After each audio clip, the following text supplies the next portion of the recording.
તો hello guys, કેમ છો તમે બધા? તો આજે મારા સમાજનું ફંક્શન છે અને હું ત્યાં સ્ટેન્ડ અપ કોમેડી માટે જઈ રહ્યો છું. તો બાકી એન્જોય ધ વિડીયો. છું પ્રિયાંશુ વિપુલભાઈ પંચાલ. હું આજે તમારી સમક્ષ સ્ટેન્ડ અપ કોમેડી રજૂ કરવા માટે આવ્યો છું.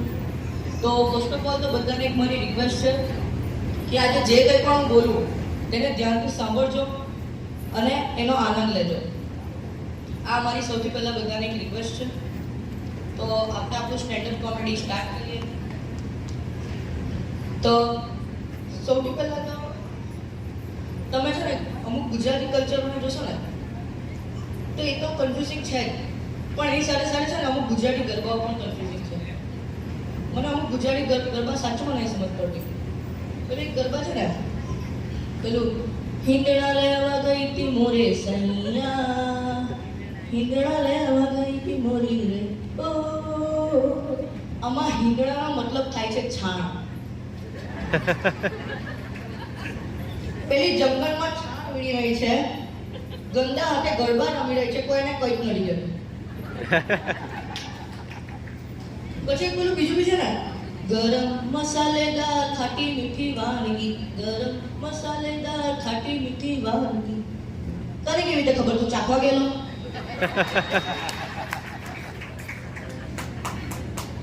આ તો ગરબા તો આપણા ગુજરાતીઓ માટે ફેમસ છે જ, પણ તમે જોજો ગરબા કરવાનો વધારે શોખ છે ને તે લેડીઝોને હશે.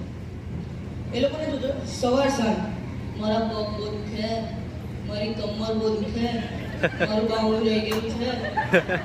પણ જેવી રીતે રાતના 10 વાગ્યા નવરાત્રીમાં કરી હું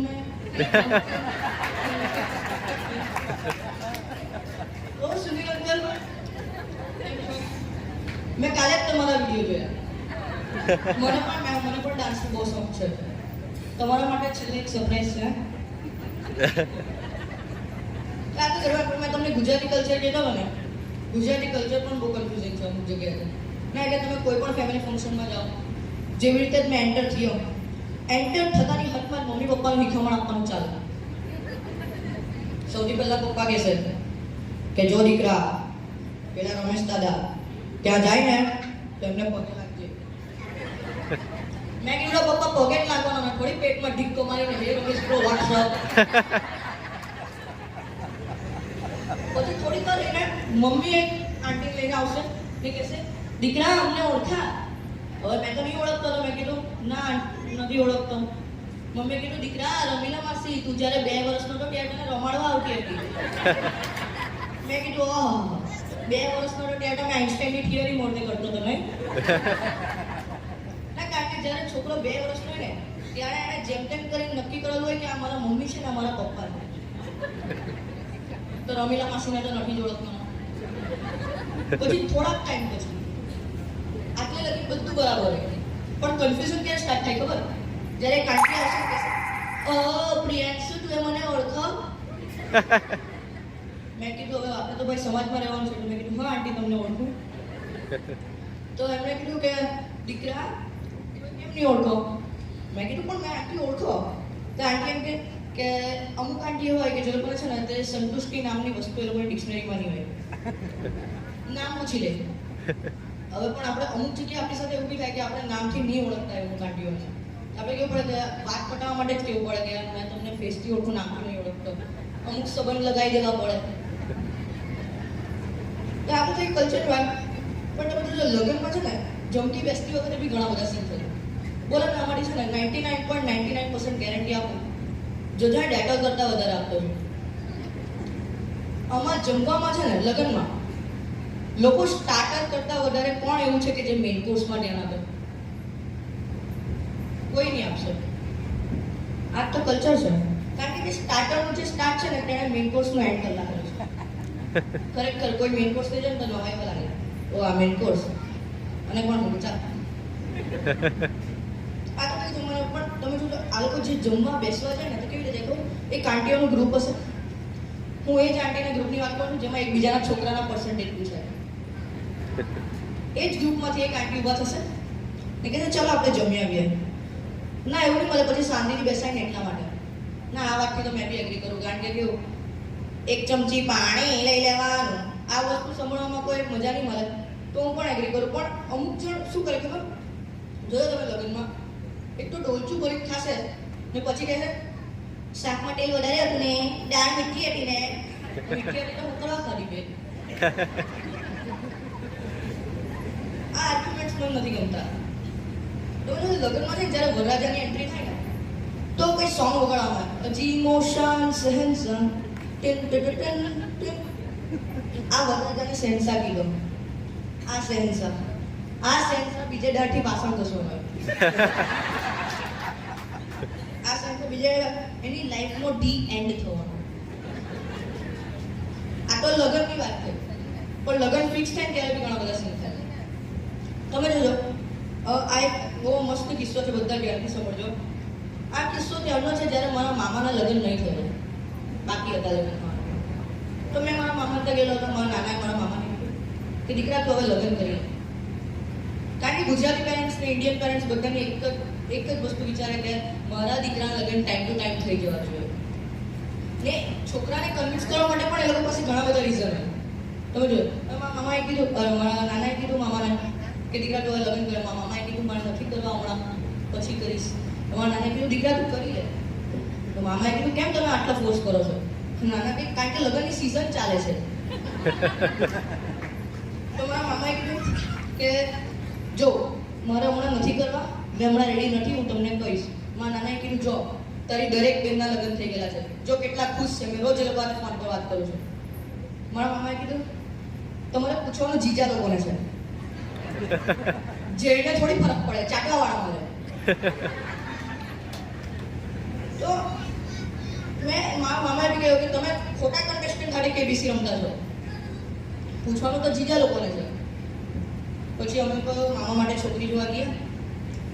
ત્યારે મેં પહેલી વાર કોઈ છોકરીવાળાને જોયા જે લોકો લગ્ન માટે શોધતા હોય છોકરાઓને. એ લોકોને કંઈ અલગ જ ઉત્સુકતા હોય ખરેખર. ને એટલે કોઈ પણ સારી વસ્તુ દેખાય કે મારી દીકરીએ બનાવેલી છે, આ પેઇન્ટિંગ મારી દીકરીએ બનાવેલી છે, આ રંગોળી મારી દીકરીએ બનાવેલી છે, આ રસોઈ મારી દીકરીએ બનાવેલી છે, આ મીઠાઈ મારી દીકરીએ બનાવેલી. અલા તુલસી સ્વીટ્સ લખેલું છે એના ઉપર. મેં ઊભો થઈને કહી દીધું તમે ઘરે મીઠાઈ પેક કરો છો? પછી આટલે લગીને તો કરો બરાબર છે. પણ મેં કીધું કે આપણે નીકળીએ નહીં તો આ લોકો એમ પણ કહી દેશે આ ઘર પણ અમારી દીકરીએ જ બનાવેલું છે. તમે મારી દીકરીને લઈ જાઓ, તમારા ઘરને મકાન બનાવી દેશે. તો મેં મારા મામાને કીધું કે ચાલો આપણે નીકળીએ નહીં તો આ લોકો આપણે પણ બનાવી દેશે. તો આપણે લગ્ન ફિક્સ પણ છે. અમુક લોકો છે લગ્ન ફિક્સ કરે ને, લગ્ન ફિક્સ તો કરે પણ લગ્નની જે ડેટ ફિક્સ કરે ને એ લોકો બહુ ઇમ્પોર્ટન્ટ છે. કારણ કે એ લોકો કંઈ વિચારતા જ નથી ખરેખર. એ લોકો જે વિચારે અમારો તો વિચાર નહીં કરે. એ લોકો ડેટ તો મુહૂર્ત બધું વિચાર કરે પણ અમારો વિચાર નહીં કરે. સ્ટુડન્ટ લોકોને એ લોકો ખબર નહીં કઈ ચાલાકી વાપરે. લગ્ન એક ડેટા લે કે એના એક્ઝેક્ટ બીજા દિવસે છોકરાઓની એક્ઝામ હોવી જોઈએ. તો એ લોકોને કેવું, એ લોકો બી વિચારતા હશે કે અમારી જિંદગી ખરાબ છે, બીજાની બી કરી દઈએ. તો એક તો છે ને હવે મેં જે લોકો બી લગ્નની ડેટ ફિક્સ કરાવે આપણે બધાને એક મારી રિક્વેસ્ટ છે કે અમુક તેજસ્વી છોકરાઓને પૂછવું જોઈએ.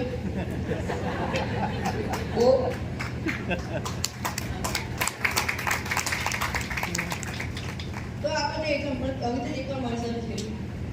આવી રીતે એક લગ્ન હતા, એક્ઝેક્ટ બીજે દિવસે મારી એક્ઝામ હતી. મારું ગુજરાતીનું પેપર હતું. એ ગુજરાતીની એક્ઝામમાં નિબંધ પૂછેલો ગીતાનો સાર 200 શબ્દોમાં લખો. હવે મારો ફ્રેન્ડ છે તેણે જેમ તેમ કરીને 100 શબ્દો તો લખી કાઢ્યા. પણ આટલે થયો મારા ફ્રેન્ડની વિચાર શક્તિનો અંત. એ એને કંઈ રૂજ જ નહીં પડી. તેણે છેલ્લે શું લખ્યું ખબર? હે પાઠ, હું જ્યારે તને કહેતો હતો ત્યારે તારું ધ્યાન આટલે નહીં હતું. એક કામ કર, તું પાછું સમજો. એમ કરીને ઉપરનું પાછું નીચે લખી દીધું.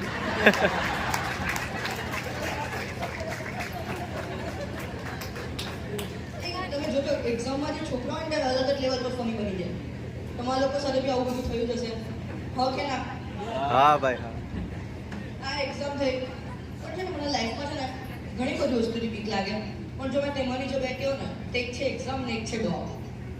મને કૂતરાઓથી બહુ બીક લાગે. પણ મને બીક તો લાગે પણ મને કૂતરાઓથી કોઈ પ્રોબ્લેમ નહીં મળે. કારણ કે અમારા બે વચ્ચે એક અન્ડરસ્ટેન્ડિંગ થઈ ગયેલી છે કે તું મારથી દૂર રહેજે, મેં તારથી દૂર રહેવા. બંને પોતપોતાની સ્પેસમાં રહું, લાઈફ એન્જોય કરું. પણ મને પ્રોબ્લેમ છે જે લોકો કૂતરા પાડે ખરેખર ના. કારણ કે એ લોકોનો એક ટાઈમ એ લોકોનો પ્રેમ તૂટતા ફૂટીએ કંઈક અલગ જ લેવલ પણ અંતરો થઈ જાય. એમ અંધાધૂન વિશ્વાસ કર્યો. અમારા એક સોસાયટીમાં આંટી છે, તેમની પાસે એક છે ડોગ. મેં એકવાર એમને જઈને કીધું તમારા કૂતરાએ મને હેરાન કર્યું.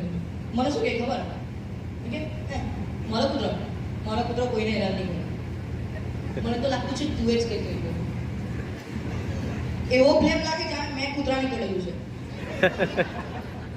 અલગ જ લેવલ પર વિચાર. પછી એ લોકો છે ને શું કરે જે લોકો કૂતરા પાડે ને તે લોકો તમે જનરલી જોયું છે ને રાતના વોશરૂમ કરવા લઈ જાય કૂતરાને વોક પર. એ લોકો કેવી રીતે લઈ જાય ખબર? જે બેલ્ટ આવે ને બેલ્ટ એને માંજાની જેમ લપેટે. પછી 15 કિલોનો માણસ 50 કિલોના કૂતરાને હાચવ કઈ આવી દે. દીકરા તને તમે કઈ કહેતો નથી. દીકરા કઈ નહીં કહેતો કરે. મેં કાઢી જતો હતો. મેં કીધું અંકલ આ તમારા કૂતરાને સાચો. દીકરા તને જોઈને બી ગયેલું છે. મને જોઈને બી ગયેલું છે. મારું ઘૂંટણ એના મોઢામાં છે ને મને જોઈને બી ગયેલું છે. મને બીવાનો મોકો મળશે. આ મારા એક આંટી છે ને તેમની પાસે બી છે એક ડોગી. તેમનું નામ છે સ્ટફી. તો મેં જ્યારે તેમના ઘરે જાઉં ને કઈ એ ડોગી હતી અલગ જ રીતે વાત કરતા. સ્ટફી જો પ્રિયાંશુભાઈ આવ્યા તારા કસીન જાઓ ને હાય બોલો હલો બોલો. એક ડોગી હવે મારો કસીન બનશે. ના ખરેખર સેલ્ફ રિસ્પેક્ટ એમ ખૂણામાં ઊભી રહીને રડે. ખરેખર. અને મેં પછી ત્યાં ગયા મેં કીધું આંટી પ્લીઝ અને બંધી દઉં મને બહુ બીક લાગે છે. દીકરા એક કંઈ જ નહીં કરે. મેં કીધું તો બી તમે બાંધી દો. એ કે જો તારા અંકલને હાથ લગીને નથી કહ્યું. મેં કીધું તમે કઢવાની રાહ જોઉં છો. તો એમ કે ના એવું બી નહીં મળે. જો મને 7 વાર કઢાવ છો મને કંઈ થયું 7 વાર. તો એને રાખેલો કેમ છે? વફાદાર એ છે કે તમે? આ તો પણ એ લોકો ભાઈ એમને જેમ કે ડોગિંગ પેટર્ન પણ તમે જોજો માર્કેટમાં છે ને બાકી બધા ફોબિયાઓને કેટલી ઇજ્જત મળે. જેમ કે એક છે ક્લોસ્ટ્રોફોબિયા. મારા ઘરે આવેલો એક ક્લોસ્ટ્રોફોબિયા વાળો. એ શું કહે ખબર? એને ખાલી એટલું જ કીધું કે ભાઈ મને ક્લોસ્ટ્રોફોબિયા છે. એને કંઈ અલગ જ ઇજ્જત મળવા લાગે. અલગ જ લેવલ. એને પહેલાં તો એમ કહ્યું ચાલ આપણે દાદરથી જઈએ લિફ્ટમાં તમને જરાક ફીલ થશે.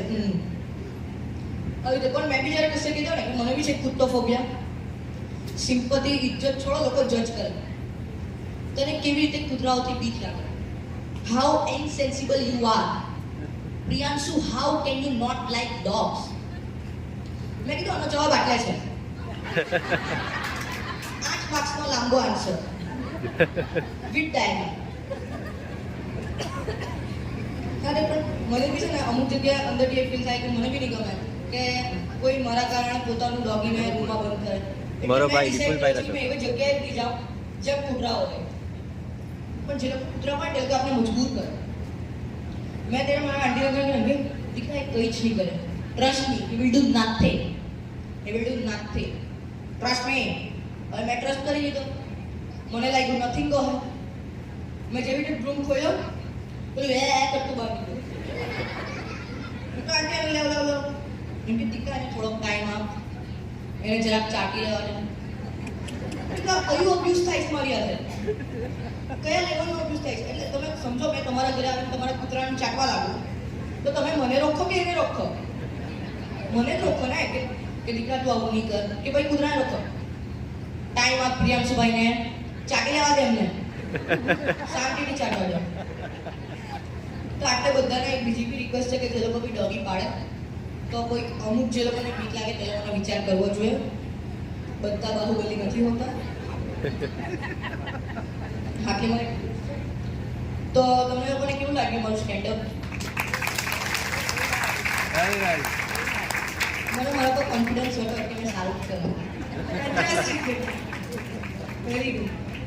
તો આટલે સાચું ને એકચ્યુઅલી મેં જ્યારે બી આજે સ્ટેન્ડઅપ કર્યું એકચ્યુઅલી મેં એક મારા ઘરે મહેમાન આવ્યો મેં એમ જ મસ્તીમાં સ્ટેન્ડઅપ કરતો હતો.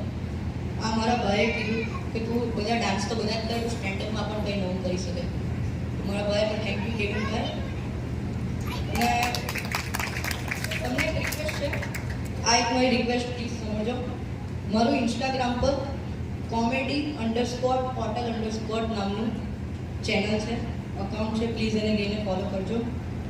પાછું રિપીટ કરું છું comedy_potel_ વિથ સ્પેલિંગ. આટલે બતાવેલું જ છે તમને. એકવાર ચેક કરી લેજો. આ તો યુટ્યુબ આ ઇન્સ્ટાગ્રામનું છે. યુટ્યુબનું બી બતાવી દો. યુટ્યુબ પણ છે પ્રિયાંશુ પંચાલ, પ્લીઝ જઈને ફટાફટ સબસ્ક્રાઇબ કરી દેજો. તો આ મારી રિક્વેસ્ટ છે. એ ક્યાં ચાલ્યા? મફતિયું નહીં આવતું. લાઈક કરો, શેર કરો અને તમને સ્ટેન્ડઅપ કેવું લાગ્યું તે કોમેન્ટ કરો.